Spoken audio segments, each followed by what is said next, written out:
Over the past decade, Europe has faced a massive immigration crisis, one that's involved refugees, economic migrants, and illegal border crossings at a scale never seen before. Most governments, especially those on the left, embrace these mass immigration policies wholeheartedly.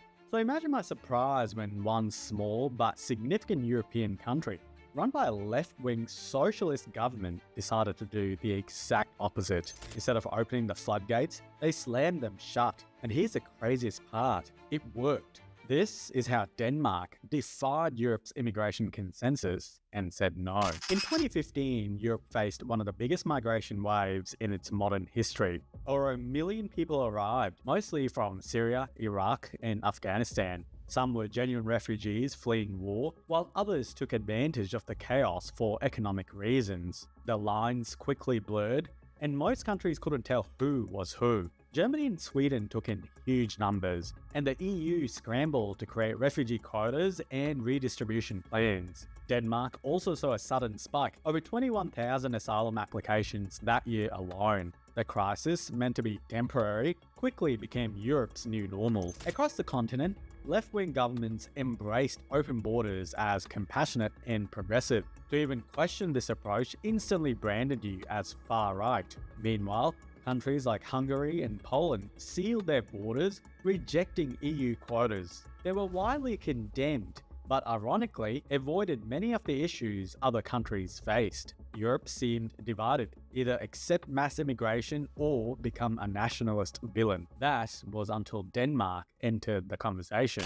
While the rest of Europe's left-wing parties stuck to open borders, Denmark's Social Democrats quietly shifted gears. Led by Mette Frederiksen, they noticed their working-class voter base drifting towards the Danish People's Party, a right-wing populist group raising alarms about immigration, welfare strain, and parallel societies. So instead of dismissing these concerns, Frederiksen and her party took the right's message and ran with it. She openly argued that Denmark's welfare state couldn't survive if it kept taking in people who weren't integrating or contributing. In 2018, she bluntly stated that in the future, it will not be possible for refugees to obtain asylum in Denmark. That wasn't Viktor Orbán speaking. This was the voice of Denmark's left. The Social Democrats campaigned on tougher asylum laws, temporary refugee status, and cutting immigration numbers to near zero. It really wasn't simply political rhetoric, it became policy. They called it a paradigm shift, less about permanent integration and more about actively sending refugees back home once their countries stabilized. Politically, it paid off. In the 2019 elections, the Social Democrats won easily, while the far-right Danish People's Party collapsed from 21% to under 9%. One Danish newspaper joked that the Social Democrats had essentially become the Danish People's Party, just with a climate policy. But it wasn't a joke.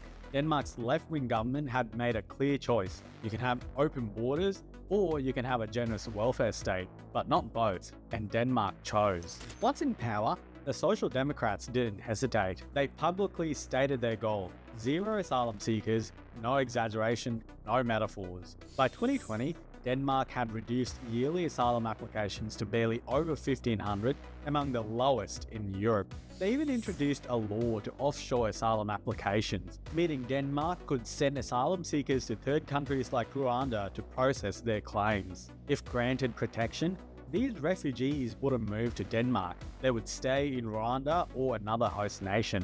For those who did make it into Denmark, refugee status became temporary by default, just 2 years rather than the usual 5 to 7. They were regularly reviewed to determine if their home country was safe enough to return to. The message was clear: Denmark wasn't offering permanent homes, just temporary shelter. Contrast that with Sweden, where many refugees openly returned for vacations to countries they had supposedly fled from. Denmark didn't stop there. In 2016, they introduced the notorious jewelry law, allowing authorities to confiscate valuables and cash from asylum seekers to help pay their costs. It was largely symbolic, but a powerful message nonetheless. Denmark is no free ride. The same year, they delayed family reunification, forcing refugees to wait up to 3 years before bringing their families over, further discouraging arrivals. They also tackled immigrant enclaves head-on. These areas, termed ghettos, had high concentrations of non-Western immigrants,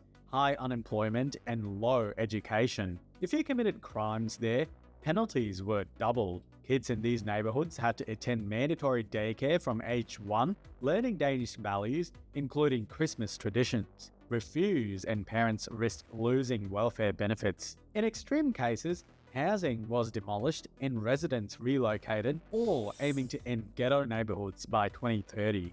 Denmark also required welfare recipients who had been on benefits for over 3 years and hadn't learned Danish to work 37 hours a week in public service to keep receiving payments. In other words, if you're not integrating, you're not getting paid to stay home. This all came from a left-wing government, and the Danish public loved it. On the same note, if you're loving this video so far, please hit that subscribe button, give the video a thumbs up.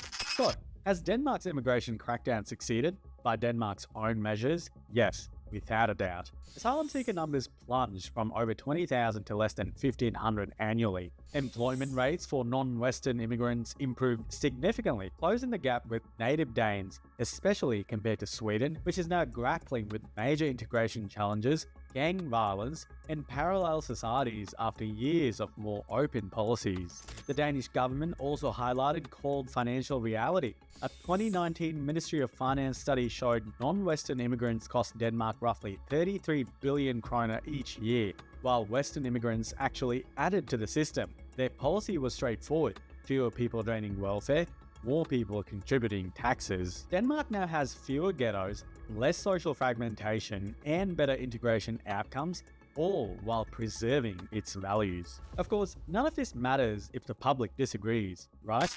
Well, in Denmark, voters have clearly backed the policies. Across political lines, Danes support the strict immigration measures. Even traditional centre-left voters recognise that protecting the welfare state requires tough decisions on immigration. Politically, this approach crushed the opposition. The Danish People's Party lost most of their support.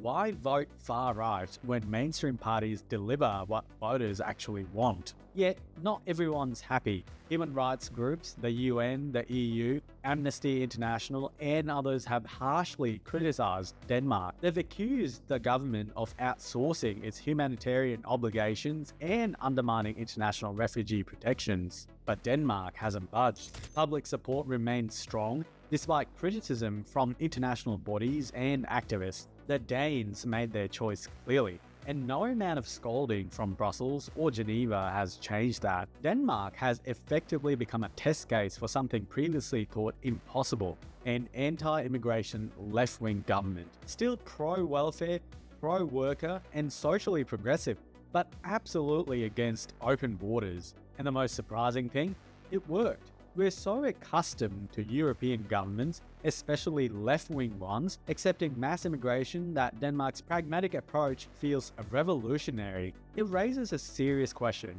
Can left-wing governments actually succeed with tight borders? Denmark says yes. And when the social contract and a high-trust society are at stake, voters aren't looking for idealistic slogans. They want action. Agree or disagree, Denmark's government made their choice. They protected their system and had the political will to follow through. Their people rewarded them for it. Hey, you made it to the end. If you enjoyed this video, please remember to subscribe, turn on notifications, and give it a thumbs up. A massive thank you to my channel members and Patreon supporters. You are the backbone of this channel. Want to join the crew? Hit the join button below or swing by Patreon. I'd love to have you. As always, thanks for watching, and I'll see you in the next one.